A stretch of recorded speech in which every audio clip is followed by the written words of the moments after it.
The illustrious Jabba bids you welcome. I'm going to regret this.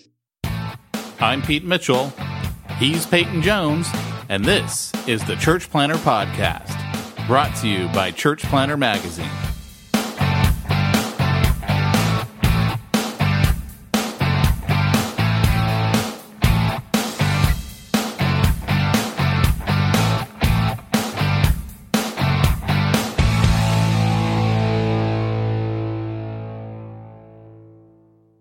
Today's episode of the podcast is sponsored by Portable Church Industries over at portablechurch.com. If you're going to plant a church, you're going to make sure you want to take care of your volunteers and make sure you do it right. All that packing and unpacking, it's a pain in the butt.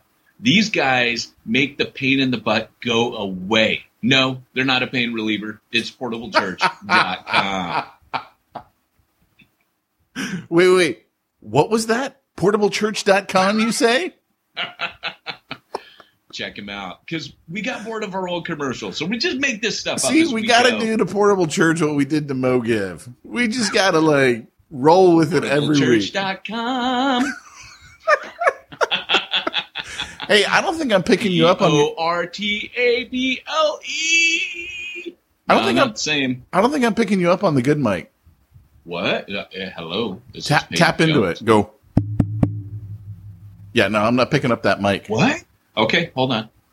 We're going to do something about that because that's not right. Sound input. Oh, yes, you're right.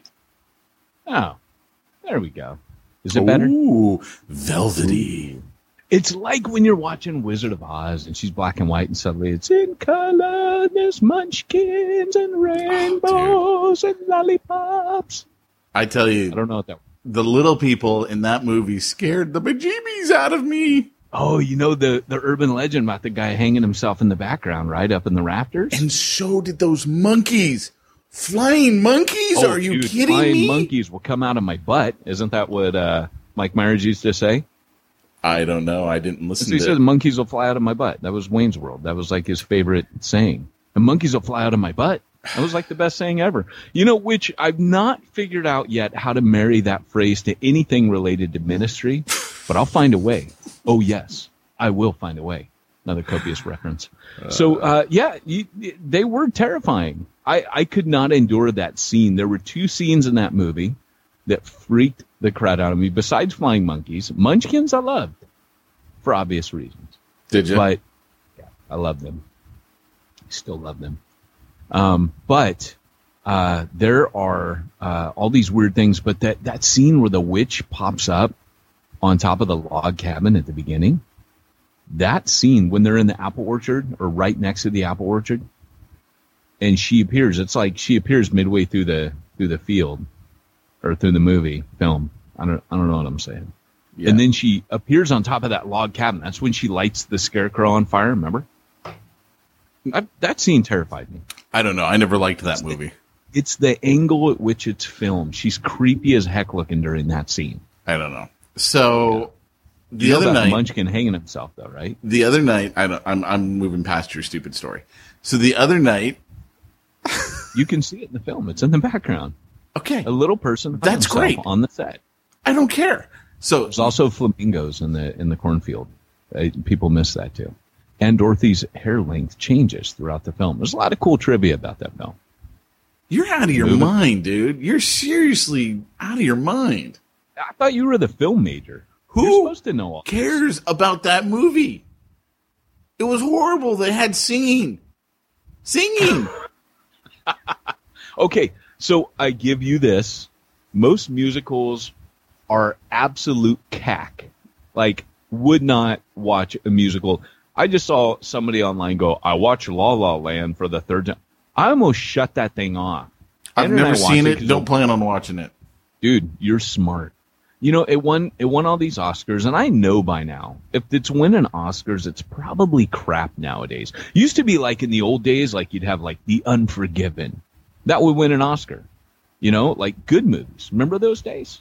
Now it's like movies suck and they win. And you can just I remember I watched that one about the boy growing up. I think it was called Boy or something stupid like that. It was something stupid like that. It was the worst movie I had seen that entire year, and I got Film of the Year. So I now have no faith in the Academy Awards. Now, it took you this long to have no faith?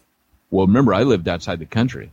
I couldn't even see. Like, when you live in another country, America is so pretty much sucked up into itself that we think that's like a world event when we have the Oscars. The rest of the world didn't care. No, they don't even. I don't think it's a world event. I've never watched it. I've never Americans understood think the that. Super Bowl is the biggest thing on the planet. Look, here's the reason. The majority of the world doesn't pay any attention to it. Here's the reason why I've never cared ever about the Oscars. Here's the industry. We're going to vote amongst ourselves on what's the best movie and give ourselves an award, and you guys are going to give us accolades. It is such a rigged game because what's the least valued award in the movie industry? The least valued. Probably the, I don't know, man, like animation or something? No. I don't mean like in the Oscars. I mean the least valued award. I have no idea. The People's Choice Award. Oh, is it really? No one cares about the People's Choice. They so don't care what we think that's like, oh, you won a People's Choice Award. Who gives a rip? All we care about is what we think of ourselves, and we tell everyone, okay, this is how you know what's good.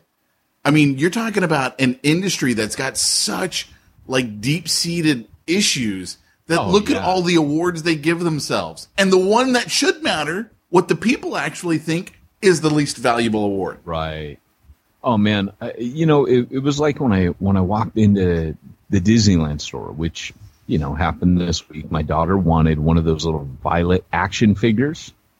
Dude, like, there's no Violet. There's Mom, there's Dad Incredible. You can occasionally find something about the baby in the 2-pack, but it's that weird. Like, there was a whole wall of that weird little chick who represents the industry in Hollywood, as far as that weird little chick with the black hair and glasses. She's like the fashion designer in the movie. Gives them new costumes. Right. Yeah. There's like a whole wall to her.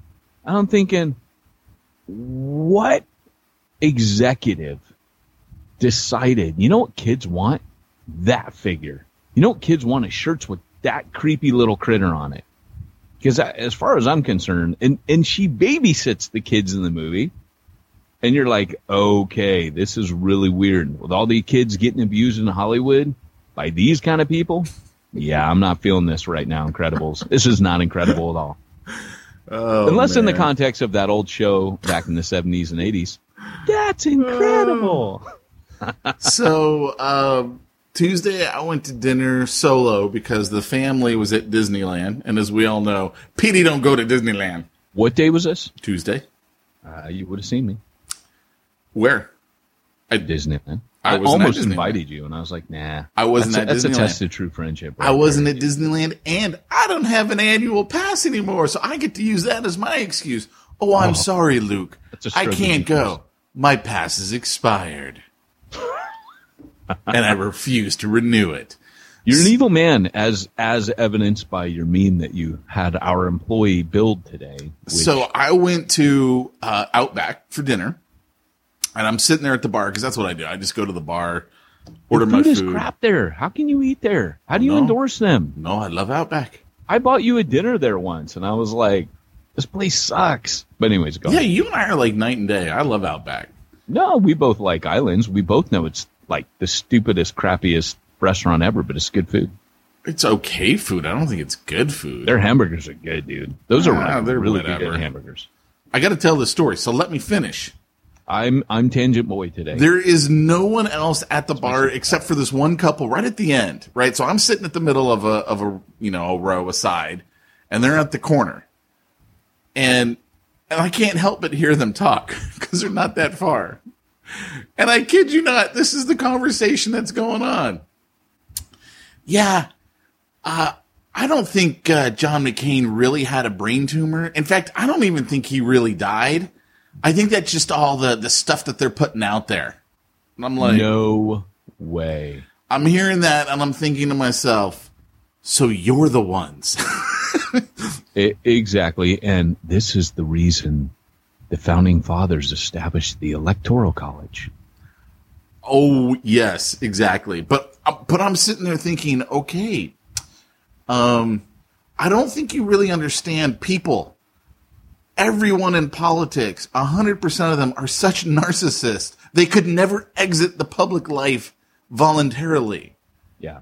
Because they all got to be the center of attention. So then the conversation goes on further, and I'm hearing bits and pieces of it, and I'm trying not to crank my head every time I hear them say something and look at them like, are you serious? Did that just come out of your mouth? Oh my gosh, are you serious? Then she gets on Michael Jackson.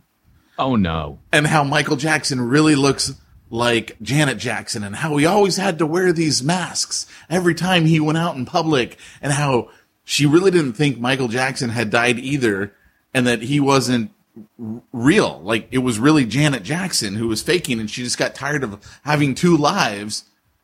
And you're kidding me. No, this is the conversation going on. These people are voting and reproducing. Well, this was the woman. The man, I couldn't tell. I couldn't tell if they were together. I mean, they were obviously together at the place, but I couldn't tell if they were together. But he's not like objecting to anything. And then he throws in, and this is when I was like, oh no. Now I know why I'm here and I need to hurry up and leave before God smites me.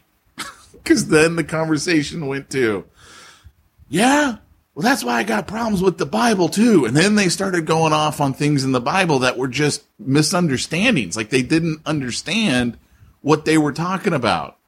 And, how could God one sacrifice from one son and not from the other? It's just a power play to get two brothers to not like each other. And I was like, oh, so I could actually interject here and get involved in this conversation. But we all know Petey doesn't really talk to people. Yes, you do. I don't. I'm surprised. I don't. And I was like, oh, wow. You could have so easily interjected, like, I could have. I could have. Like, you had all the ammunition. You could have been like, hey, you guys have been overhearing your conversation, and you know that the moon is really a space station inhabited by reptilians. Yeah, and then when it got on the conversation of the Bible, how good would my have my? Well, you would have come back to that. You would have first earned their trust, or maybe I could have earned the trust with the flat Earth. That Steve-O guy, he's crazy. He went up in a jet. He was, lack oxygen to his brain when he saw the curve.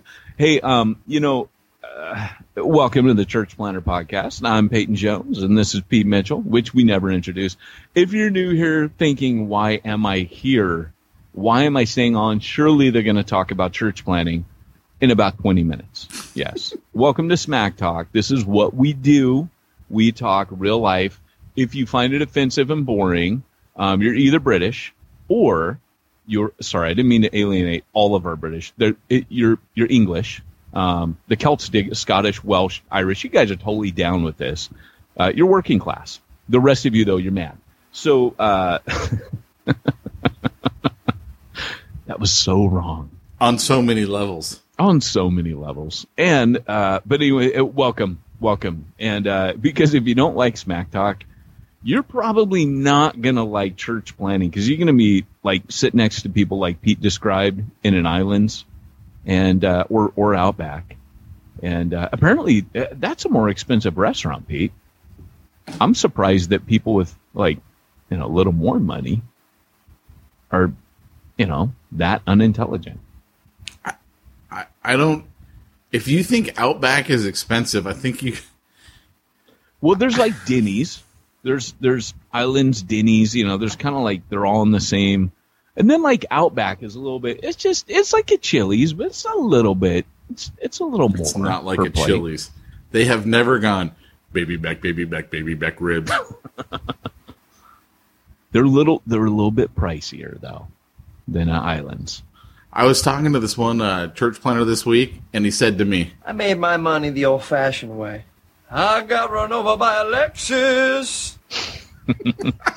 And if you want to learn how to get run over by a Lexus, head on over to BibleInnerCircle.com, where we'll teach you how to make your money the old-fashioned way, bivocationally.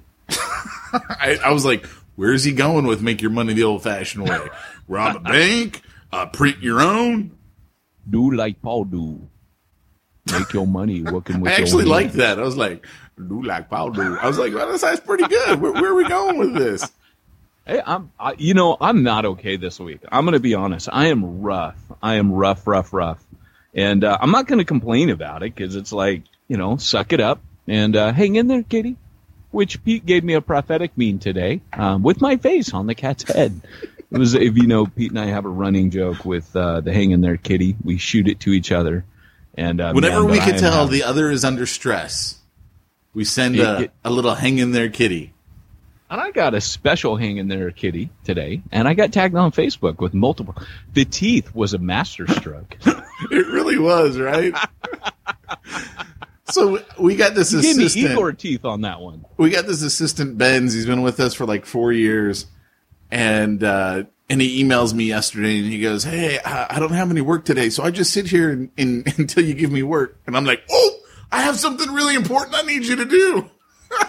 And I sent him the hang in there kitty poster pictures. And I'm like, put Peyton's face on these. He's the one who came up with the teeth.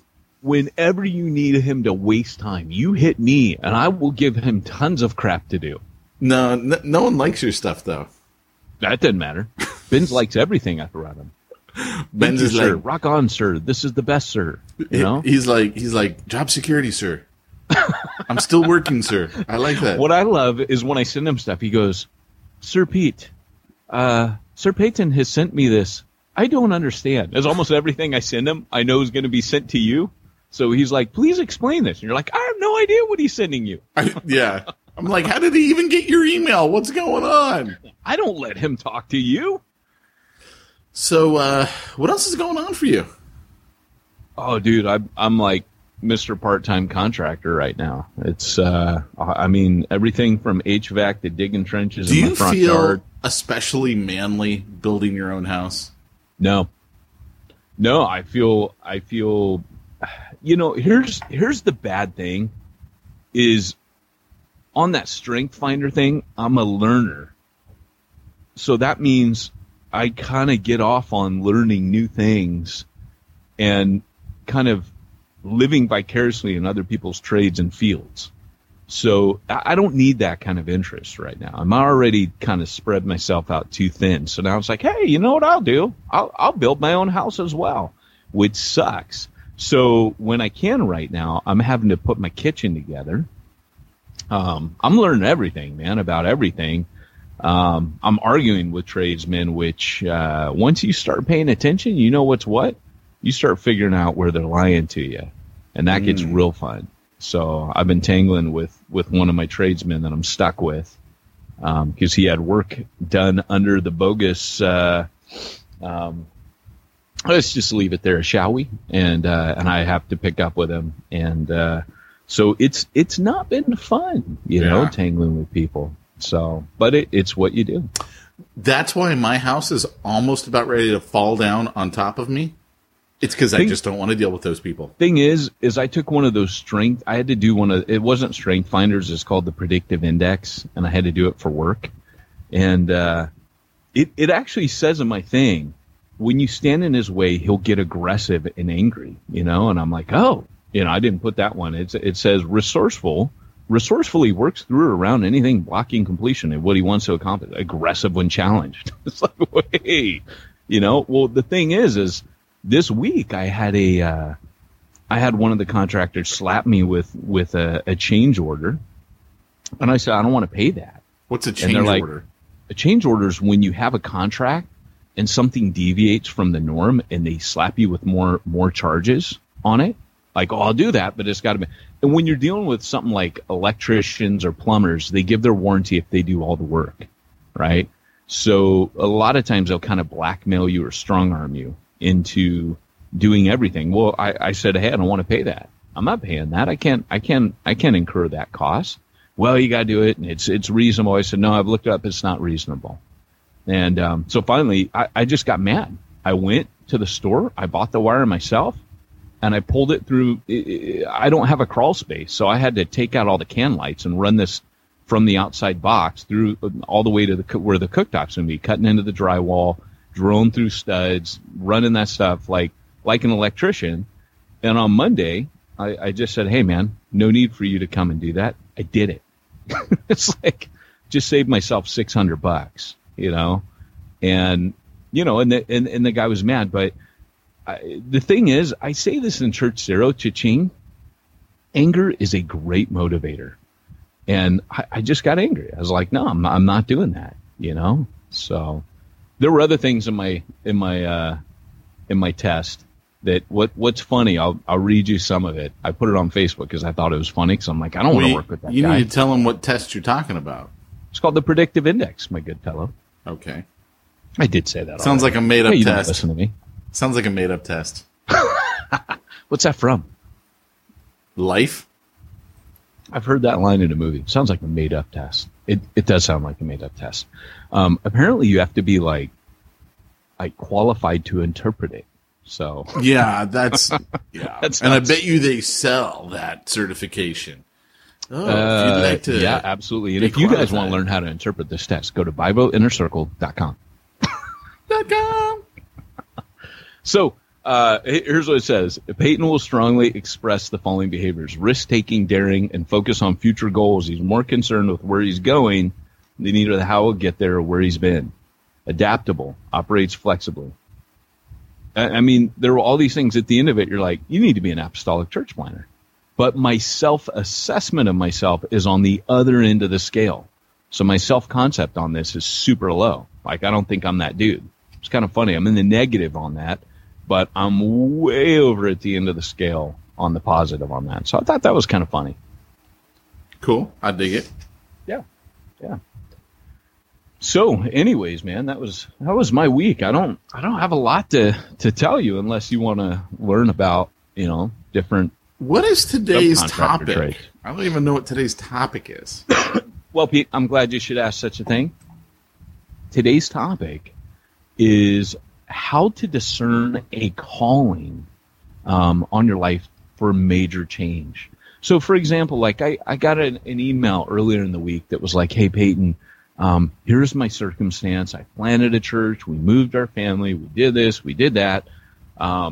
They were in the middle of adopting, and they were like, hey, you know, like, we kind of need to move for this, yada, yada, yada, and we're feeling released from our call here. But the question was really, and I find this a lot with leaders, the question is, how do I know it's me? And how do I know it's God? And so we've talked about different aspects of calling before, but I think today I want to talk about discerning the calling, discerning when it is a call and when it's a desire. Should we just go ahead and jump right in? That's up to you. I don't know that I have anything else to say other than as soon as we start, I'm sure I'm going to come up with a great story that I got to tell you. That's pretty much our MO. That really is. Well, hit the Doc Brown button, and that'll get your juices flowing. Great Scott! It's time for this week's topic. Let's get down to the nitty-gritty. It's that combo move, isn't it? It really is. The 1-2. It's like I got to hit the comma, and then as soon as Doc's done, I got to hit the M, and that's playing the sounds. Oh, is that how you got it? You got it hot wired? I got a soundboard.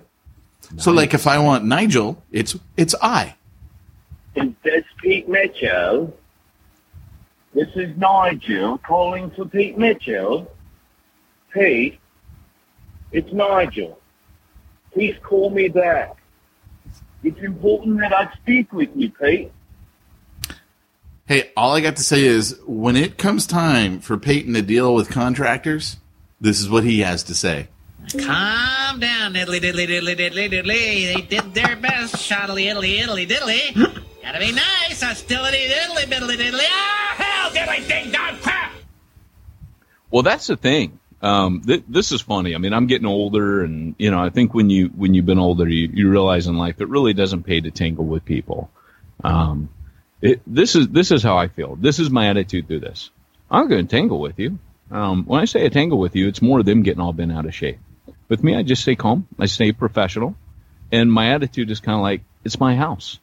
And you don't have to like this. I didn't count on your warranty anyways because I don't like your work, but I'm stuck with you. So my attitude in this has not been I need to tangle with you and get into a fight. I think nowadays when you get older, you get a little wiser with conflict.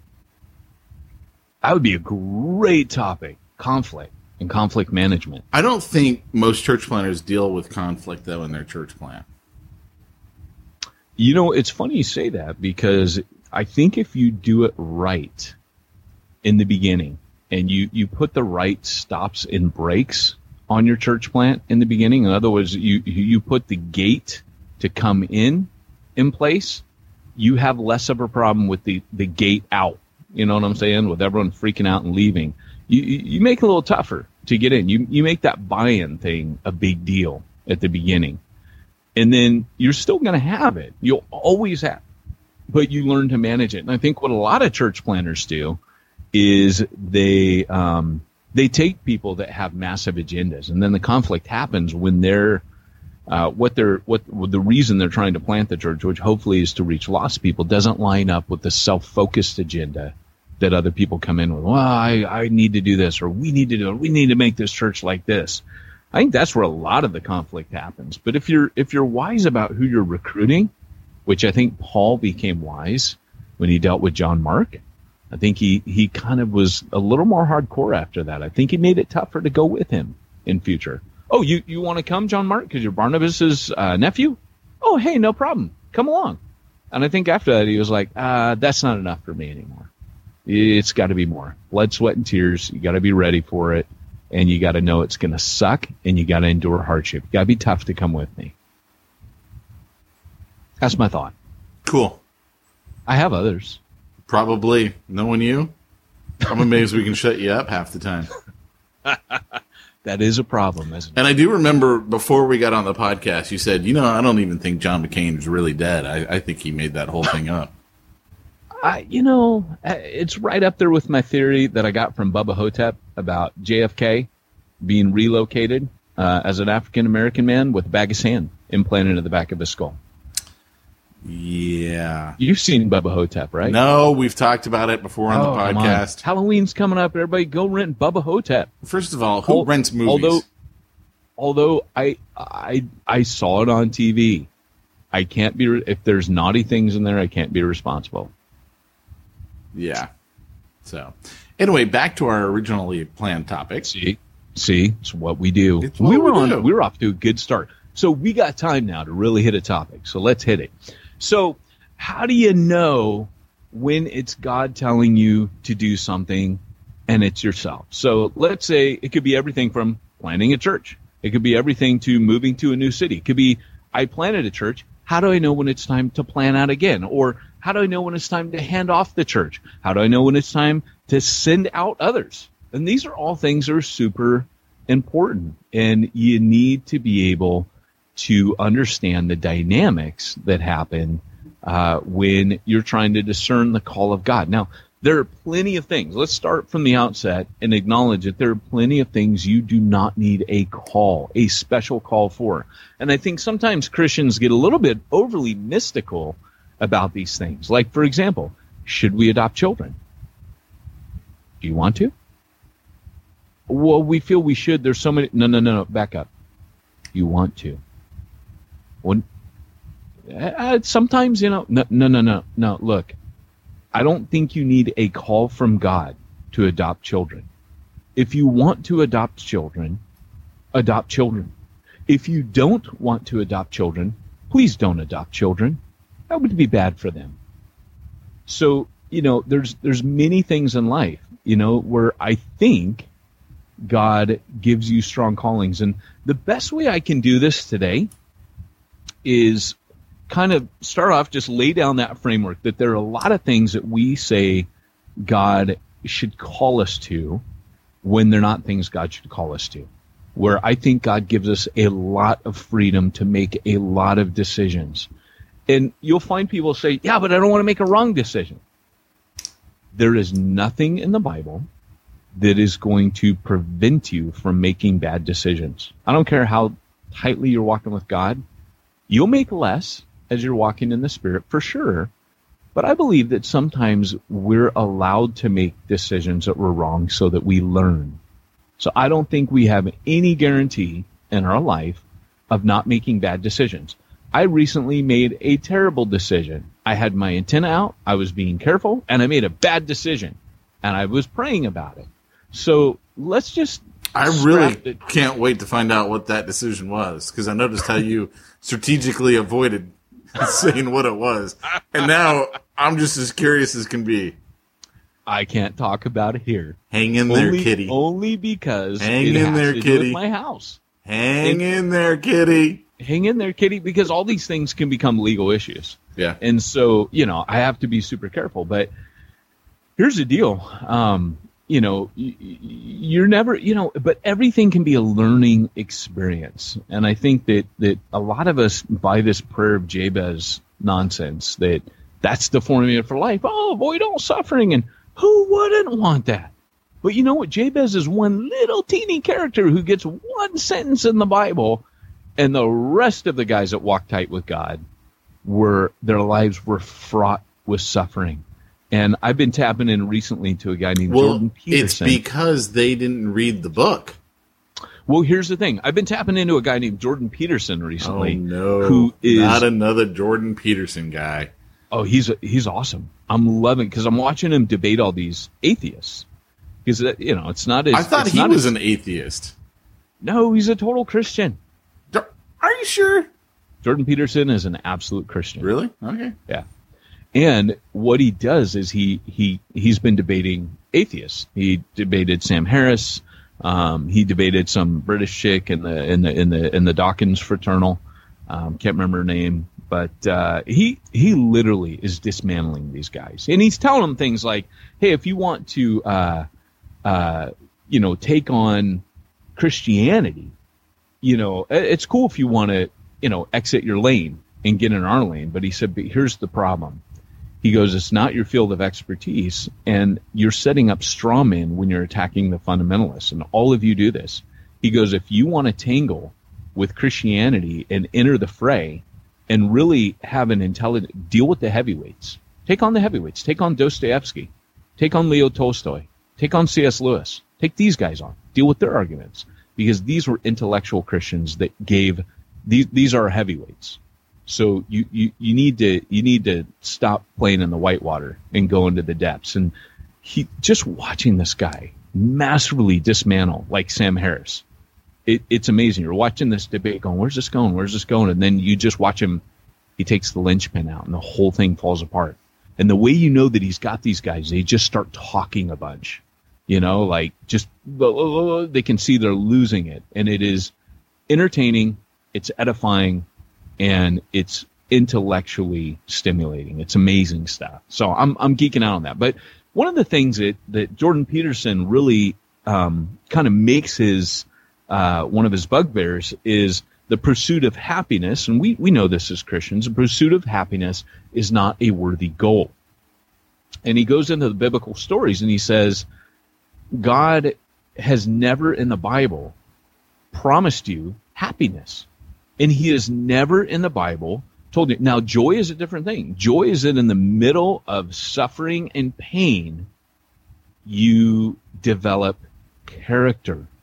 Right? So the developing of your character leads to joy. That's why James says, rejoice when you fall into various trials, for the testing of your faith produces perseverance, perseverance hope, or a character, and character hope. And that doesn't disappoint. Everything else in life is going to disappoint, but these things don't. So when we're talking about how to discern the will of God in your life and calling, it's important to know that does not mean that God is going to steer you clear of pain and suffering. Ministry is going to be filled with pain and suffering. You don't join the Navy SEALs and expect not to get wet. You don't join the Special Forces and expect that you're not going to sweat and your muscles are going to collapse under the weight and strain of what you have to do. You don't join ministry. Right? I feel like this is like a Jim Croce song. You don't spit into the wind. You don't step on Superman's cake, and you don't mess around with Jim. You don't go into ministry if you're not ready to suffer. Suffering is the bedfellow of ministry. And Paul actually tells Timothy, all who wish to live a godly life in Christ Jesus will suffer persecution. You are going to be open to it. It is going to hurt Timothy. And Paul would know. And so would Jesus. So here's the deal.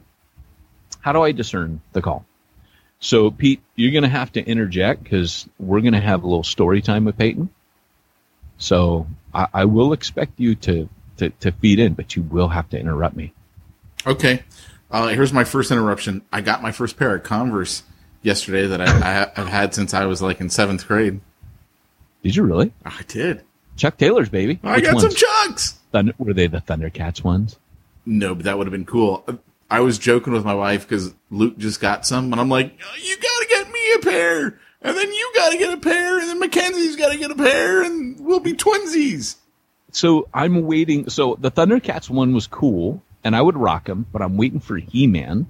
If I see He-Man Chuck Taylors, they're going on my feet.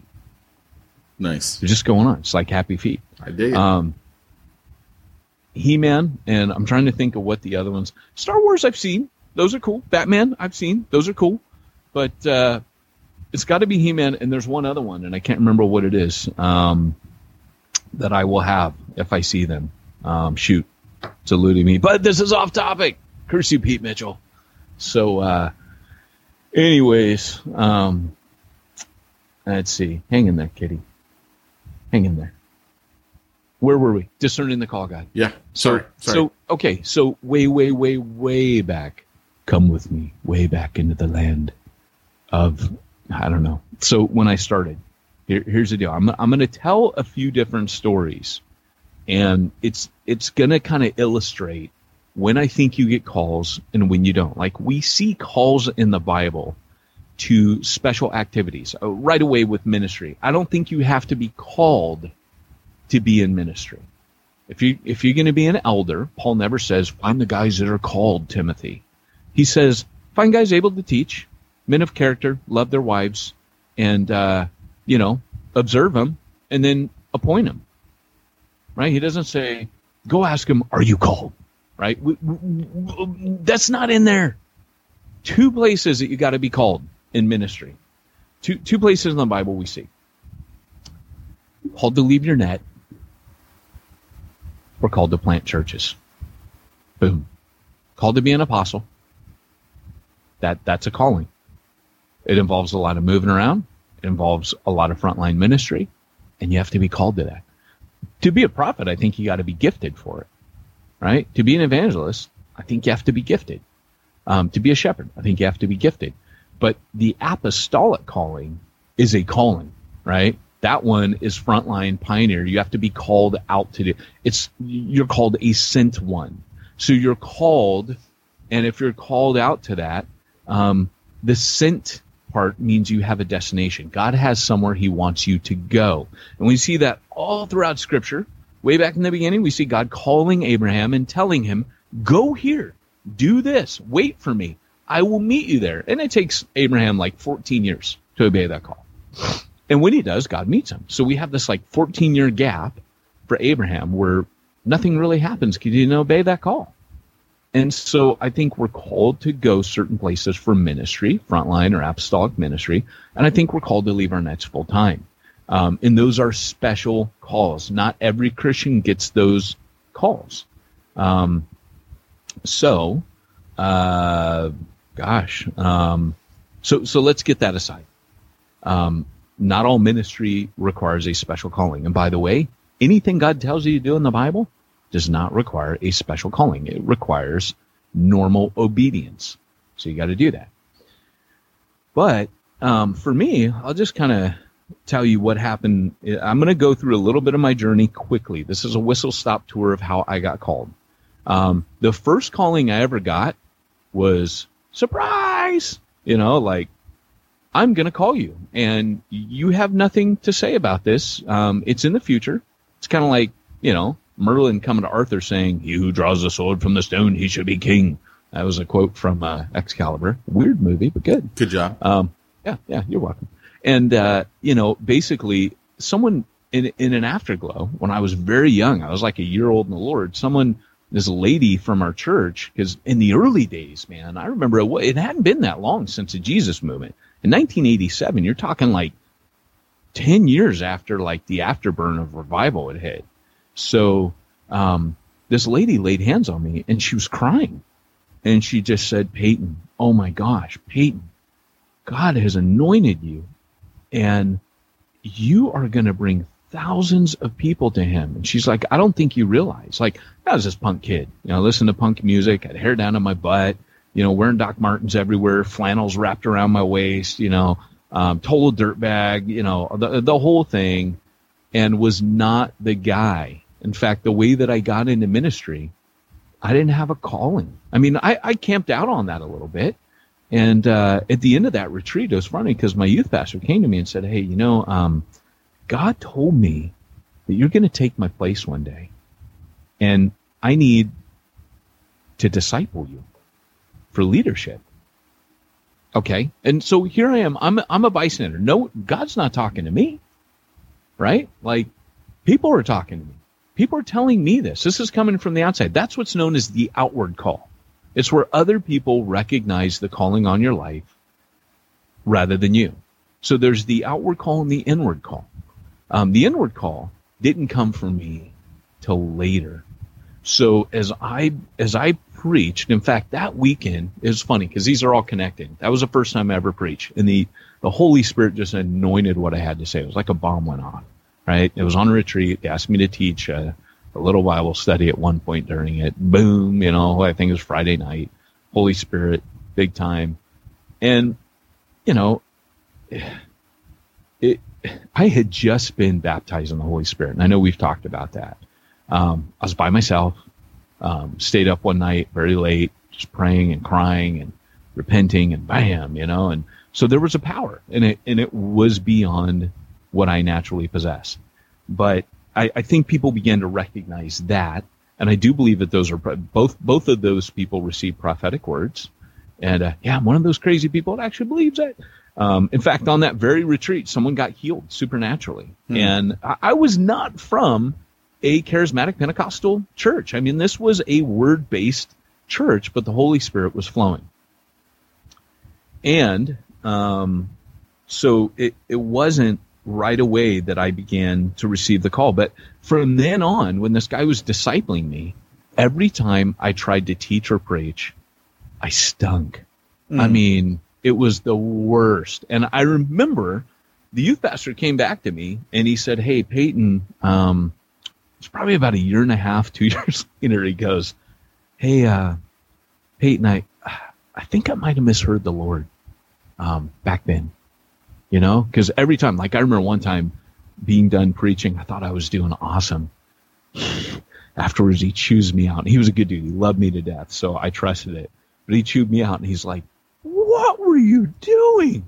What were you thinking? I can't believe you said this, and you said that. And when he started telling me, I was like, oh, okay. Like I had way overstepped my the line. I mean, it was an embarrassment, quite frankly. And so anyways, to go into all that, he questioned that calling later.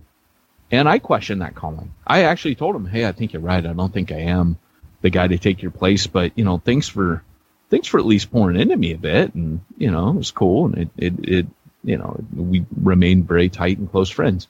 But his wife got really sick when I was 19 and a freshman in college. And I had to take his place as a youth pastor. And that prophecy became fulfilled. And I was going to nursing school, thought I would just do ministry as an RN, ministering to AIDS patients, figured I want to go after, people that were treated like lepers in the church. And so it was really funny because here I am in nursing school. I'm teaching this youth group and I'm learning fast, man, to be a preacher, I guess, and a minister. I'd been discipling that, but again, I had failed. And so now I'm like having to preach regularly every week, which by the way is a game changer. If you want to develop a gift, you need to do that. And so I'm going to make this story really short, but I remember feeling I have to go to Wales. There was a compulsion on me. I didn't feel God told me to. I didn't feel that, like I didn't hear a voice. I didn't have a dream. I just felt this pull. And I want to just say sometimes when God's moving in your life, you get a compulsion, a very strong compulsion. You don't hear God's voice. God doesn't say, Pete, I want you to hire Wayne, but you feel compelled to hire Wayne. God doesn't say, Pete, I want you to go work in prison ministry, but you feel compelled to go do stuff like that. And God's in it, but you don't need him to appear and, on the road or speak out of the mouth of your donkey. You know what I'm saying?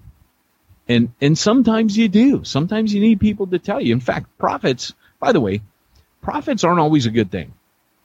I know there's a ministry of prophecy in the Bible, and they're meant to be encouraging. In fact, that's what Acts says all the time. They encourage. But in the Old Testament context, often prophecy was a negative thing, right? It would have a positive end, but usually it was to confront you when you just weren't listening. And so prophecy can sometimes, you can get that corrective rebuke where somebody says, hey, you go in the wrong direction and you need to pay attention, stupid. And it has that benefit. But, for the most part, you might have a compulsion and you might not hear the voice of God. And God is leading you by that overwhelming desire that you can't explain. And I think why people get confused on this is that they're waiting for God to confirm it. Well, this is why I fell back earlier on, do you want to adopt children? Do you want to move to Texas and plant a church? If you don't want to, and you haven't heard the voice of God, then why would you think you're called there? Right? The compulsion is important. You need to have that. There's only some times where God says, hey, I'm going to lead you a place you don't want to go. And normally when God does that, he tells you because there is not a desire to go there, if that makes sense. Mm-hmm. Right? Like Jesus told Peter, one day men will bound you and lead you to a place you don't want to go. So he tells him, you're going to be led there. And you're not going to want to do it. You're not going to have any compulsion. But then we have Paul on the other hand, who he's compelled. He says, but I must go here, right? He gets a Macedonian call. He's heading on his way one direction, and then he gets a call, come to me. He has a prophetic dream. It interrupts his plans.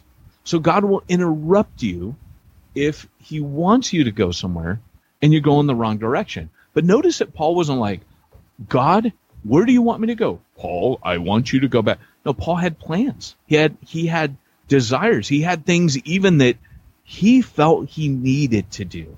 So when he goes back on his missionary journey, it doesn't say that God told him. In the very beginning, on his first missionary journey, he has a prophetic word that says, set apart Paul and Barnabas for the work that I've prepared for them or called them to. And then they get sent out. The prophets lay hands on them, and they send them out of Antioch. And thus begins Paul's first. So there was a prophetic word, there was an outward call, there was a laying on of hands. And Paul, you can see, Paul wants to do this. There's that compulsion. But then later, Paul says to Barnabas, let's go back and visit the cities that we first did and strengthen those churches. I always like to point out that was a bad thing. When he says strengthen what is weak, he had written Galatians, like he meant in the sense that some of them are heretical. Let's go back and strengthen them. It wasn't just, hey, let's go give them a shot in the arm. It was, hey, we did a bad job. We made a mess of our church planting endeavors, first missionary journey. We got to go fix this. There wasn't a Paul. There wasn't a compulsion. There was a need. And Paul obeyed the need. And he got out there and he did what was needed. And on his way, as he's on that journey, God meets him and says, the man from Macedonia. And notice, every time God leads Paul, it's different. Sometimes he gets a voice telling him of his calling, like the Damascus Road. Other times circumstances prevent him. We attempted to come to you, but a door was shut. That's circumstances. All of these things tie into the will of God. And so I can't give you a cut and dry answer, but what I can say is pay attention to the narrative of Acts.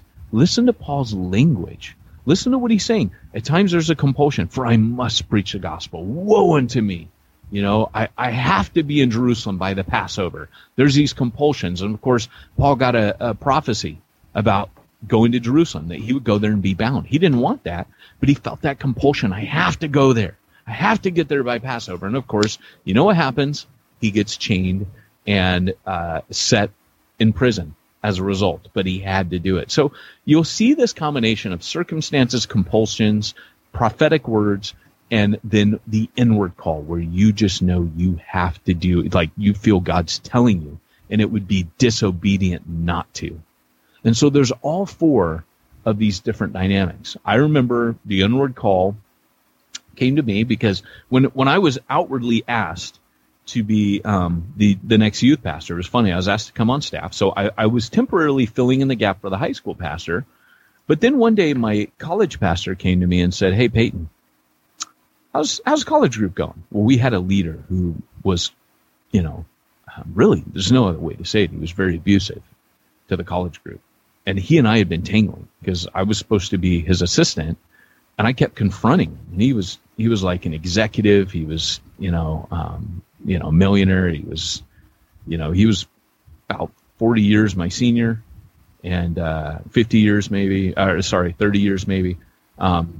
And it was very difficult. And I don't think I handled this, but I would confront him and say, hey, what you're doing is wrong. And you need to stop doing that. You're beating the sheep, man. You need to knock it off. And he'd be like, how long have you, like he would start picking me apart. And I remember the pastor said, how are things going?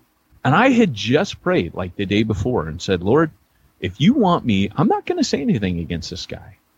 But if you want me to say anything, you're going to have to ask Pastor so-and-so to talk to me, because I don't feel right about going behind this guy's back, even though what he's doing is wrong. And the next day, pastor asked me at church, hey, how are things going? I said, it's funny you should ask. I just prayed that if I was supposed to talk to you, you would come talk to me. And so I told him everything. And he said, I already knew that, because he's been blowing up at people in the elders meetings, and he's causing all kinds of problems with the adults. I figured it was the same in the college group. And he said, Peyton, we're going to remove him. How'd you like to take his place? And I go, I'm already doing the high school group. And he goes, I know. But he said, I need you to fill in for me. So again, it was always holding the door for someone else. Circumstances.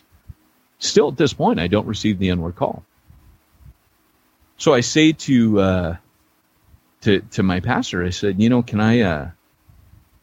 you give me a month and I'll pray about it and seek the Lord? And he goes, I'll give you a week, which was kind of typical him. And Pete, you would have loved this guy. And he's like, no, I'll give you a week. Nothing was mystical to him, And I was like, oh, okay. And he was wise. It was like, seek God faster, And so I did. And within a week, I was like, Lord, this is a total step of faith. I still don't think I have the inward call, but I've prayed about it. I've laid it before you. I think it's, at every turn, I was 19 leading a high school group. I'm in college leading a college group. I wasn't ready. And even that did something for me at a young age. It showed me you're not any better than anyone you ever lead, which was kind of, I think, the major lesson that I was supposed to get back then. You don't get to be the big shot. You're going to be my servant. You're going to be humble. You're going to always feel out of your depth. You're going to never feel like you got it all together in this, and you're never going to feel like you're the right guy. And that's where I want you, and that's been super valuable to me over the years. Even this podcast, like I walked into this podcast today because of all the rough stuff I'm going through, and how just driving from my house to my office, I think I wanted to kill every single person on the road. And there was some yelling in my car for sure. That's the way I feel every day. Well, so I get to my, and I'm like, yeah, I'm so not the guy, to be doing any of this, because I just want to kill everybody. Now, disclaimer, I don't want to kill anyone. Please don't send the CIA to my house. I have no firearms. CIA has no jurisdiction in the U.S. Well, it's funny. Okay, Secret Service, sorry. But FBI. Yeah, so don't send anyone, the FBI, whatever you want to talk about. ATFE. Do whoever they are. Alcohol, tobacco, firearms. Hey, I don't explosives. care. The California State Licensing Board. I don't know. So it's because of all that alcohol you've been pouring for your neighbors in your garage. Here, have a beer. That has not been happening You're at like, all. I can't drink, so you, neighbor, have to drink all my beer. That was gone a long time ago. So here's the deal, though. I'm at a place in those times where I'm still obeying circumstantially, and so I'm feeling a need. Then one day, when I'm in college, I'm reading a book by Lloyd Jones on Romans, right? Because as you do in college, read them cover to cover. And I'm sitting on a bench and I'm waiting to finish a class for nursing, and out of the blue, God speaks to me because I turn to the last page and he goes, "Hey, if you want to go to London Theological Seminary," and God just told me, "You're going to be where Lloyd Jones was soon." I was like, "Oh," like clear as day. I told Andrea, I said, "I had the weirdest experience. I'm sitting on this bench in my community college. I'm reading Lloyd Jones. I looked at the back page and God says, 'You're going to be where he was soon.'" Now, I'm looking at a page on London Theology. I had no idea I was going to be in Wales at his church. I thought maybe I was going to Westminster. I was going to London. So here's the deal. When I finally decided to go to Wales, because remember, I've been there already, and I never went to Lloyd Jones's church when I visited when I was 19. Back when I first became the youth pastor. I spent 6 weeks just cycling through, and that was because it was my ancestry. I'm a Jones. So I go, I end up going to Wales, but here's the weird thing. I had no connection with Lloyd Jones's church other than one of my mentors had been the pastor there previously, and I had kind of formed a relationship with him for a couple years. And 2 months, or was it 2 months or 2 weeks? I can't remember what it was. Prior to me moving there, I mean, all my stuff was in a container on the high seas. I got a phone call from a friend who said, "Hey, I've been in touch with your mentor, Peter, mutual friend." And he said, they're looking for an evangelist at Lloyd Jones's church. And your name came up in the conversation. And I told him he's moving here. And he said, I would be very interested in chatting with him. So all these things, like things out of my control. And even then, I remember I spent a sleepless night praying all night because at that point I was going to be going to seminary. My plan was to go there and go to seminary. I'd been reading the back of the book. It said you could go to seminary. I was going to go to seminary. I was moving to Wales to do the seminary that Lloyd Jones had set up. Had no idea I was going to end up. So that night I had to make a decision. Do I want to be the evangelist or do I want to go to seminary? And I chose to be the evangelist. I felt that night, again, praying. I didn't hear God say, "Peyton, this is what you're supposed to do." But I felt a compulsion to serve as the evangelist instead of, and sometimes for me, that's what prayer is. It's weighing through, it's waiting on God, but he may not give you a verbal. He may just give you a compulsion, or he may say, as I found before I planted Starbucks, I'll never forget. And this is where you start getting into the deep stuff. I'll never forget getting kicked in the teeth by one of the churches I pastored in Wales. And again, God's not going to save you from pain. But I remember afterwards, I was wounded, deeply, deeply wounded, and I quit ministry. And I remember saying to Andrea, up to this point, I've always had God tell me what to do. There's a whole nother story about how my church got called Pillar because God wasn't talking to me. And Andrea said something profound, and I knew what she was saying was right. She said, I think at this point, God has released us to do what we want.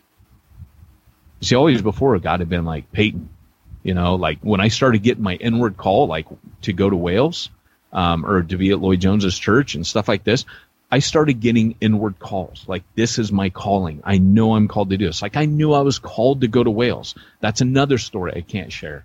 But when it came time for me to consider being the pastor at Refuge. By the way, I think you did share it last week. I did share the alarm. Okay. So when I got that calling. I was re-listening to that podcast. It's so funny. I just showed up at his door. And she said, would you like some tea? And I said, yes. And it became a thing. You can't do another Peyton Jones. You can't just invite people in. I'm a byword in the Mike Peters household. Yes, but, it's funny because I was like, hey, at this point, God's saying, what will bring you joy right now? Just, do what you want. And that's where I realized, like, I don't want to be employed in full-time ministry at that point. That's where I was. But I remember going, but God, I still got a heart for lost people. And that's never going to go away. I'm always going to care about the people around me. I want to kill them sometimes, and then other times I want to save them. Maybe I want to save them and then kill them, or can't work the other way. But you get my point. It basically was Catholicism. There was this freedom, and guys, I think it's like that. It's sometimes like if you've ever been to Autopia at Disneyland, that ride where those cars are on a track. God has a track, but there's a lot of playing the wheels. I'll watch my little girl, and she'll be in that little car, and she'll be staring all over, and we're going ka-dunk, ka-dunk, ka-dunk, ka-dunk on that rail nonstop. It hurts. When I do it with my 5-year-old, it's painful because she's just, and people are slamming us from the back because we're not going as fast because we're hitting the side rail all the time, and I've got to work the accelerator, but even that, like, you can't go too fast because it makes hitting that rail even tougher. If you don't know, it's a car on a rail, and you get room to play, so it feels like you're driving, but you can't go off the rail. I think our lives, to a certain degree, are like that when we're walking with God. We abide in Christ. Why didn't you just start this whole talk with that? Because then we wouldn't have had to do this for the last half hour. Like, I understand it now. Like, that was all you needed to do.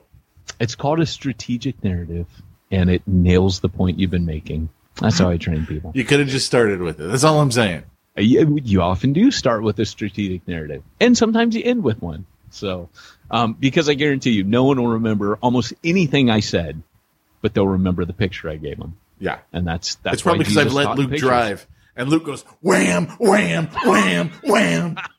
So I know hitting that center rail really good. That's right. That's right. Hey, that picture with the lightsaber going in his head, I'm not so sure about that. Oh, that was a great one. With the look on his face, like, I'm scared to be standing in front of Kylo Ren. It looks like Kylo stabbing him in the head. Just saying. Yeah. When you put not so sure, I didn't know if you meant his expression or actually the picture itself. Ah. Guys, that is my piece towards war, which also is a quote from Excalibur. If you've heard me say that and you don't know where it came from, there it is. King Arthur. I'm in a King Arthur kick right now, so I can't help it. But let's say I've been called, but I don't feel like I've been called to do payroll and workman's comp and IRS compliance.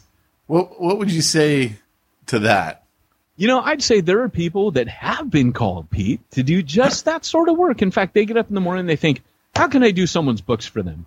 How can I keep someone IRS compliant? How can I do payroll for somebody? Well, how can I be someone's virtual assistant? How does a guy like me find someone like that? Oh, glad you asked. You don't even know. We need to wait from a lightning bolt from heaven for this one, Pete. All you need to do is open up your web browser and type in simplifychurch.com. What was that? Simplifychurch.com. Simplifychurch.com?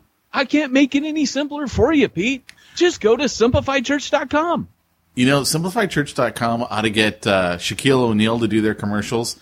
He seems to be doing everybody's commercials right now. I think he ran out of his basketball money. Yeah. It's, it depends on which universe you're in. If you're in the universe, you really got to go to the bathroom. Was the genie. You really got to go to the bathroom doing all the commercials. And if it's universe where Shaq was the genie in the movie, then it's that. It's the Mandela effect. You really got to go to the bathroom, don't you? You see me bouncing. Dude, you are hopping all over. Always at the end of a call, I'm bouncing. Just so you guys all know. It's like, do you have I'm like looking at him going, oh man, he's about ready to explode right there in his office. I have a little bladder. But here's the deal. My buddy calls me baby bladder. Everywhere we go, Bo, you've met Bo. He's like, you got to go again, baby bladder. So here's the deal. When I pull into my driveway, do you do this? Like my brain goes, time to pee. No. And dude, my bladder's like, whoa, no. It's bad. So I'm like trying to get in the door, man. It's like this cycle. And I'm like, I talk to my brain. I'm like, why do you do this to me? You could just wait you could trigger this alarm like a couple minutes after we're in the door. You don't got to do this when I pull into the driveway. That's how it works. I'm going to take the your end of the word for that. podcast. Same alarm. I would just like to say that my favorite place to go to the bathroom is my backyard. If you understand where Pete works, Pete has an extension off the back of his house with a door to the backyard. He has to walk all the way around like 3 rooms to get to the bathroom. 4, you have to go down the hallway. Yeah. That's a long way. I can just open the door and step outside. Yeah, that's kind of cool. Hey, it smells a bit outside your office, though. I will say that. I'm just saying, if my dog can do it, why can't I? How did this podcast go down so very quickly? It started there. It went up a little bit. And now we're back. It was Autopia. You brought me back in with Autopia. Well, guys, this has been the Church Planter Podcast. We would apologize for it, but we're in too deep. Thanks for joining us today, where we remind you, if you want to reach the ones no one's reaching, you need to go where nobody's going and do what nobody's doing. Could you, shut up and give us some money?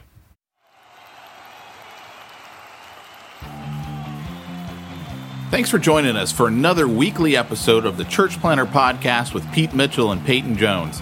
We'd love to hear your comments on this episode of the Church Planter Podcast. Visit us online and let us know what you thought at churchplanterpodcast.com. If you subscribe to us via iTunes and have enjoyed the podcast, leave us a positive review.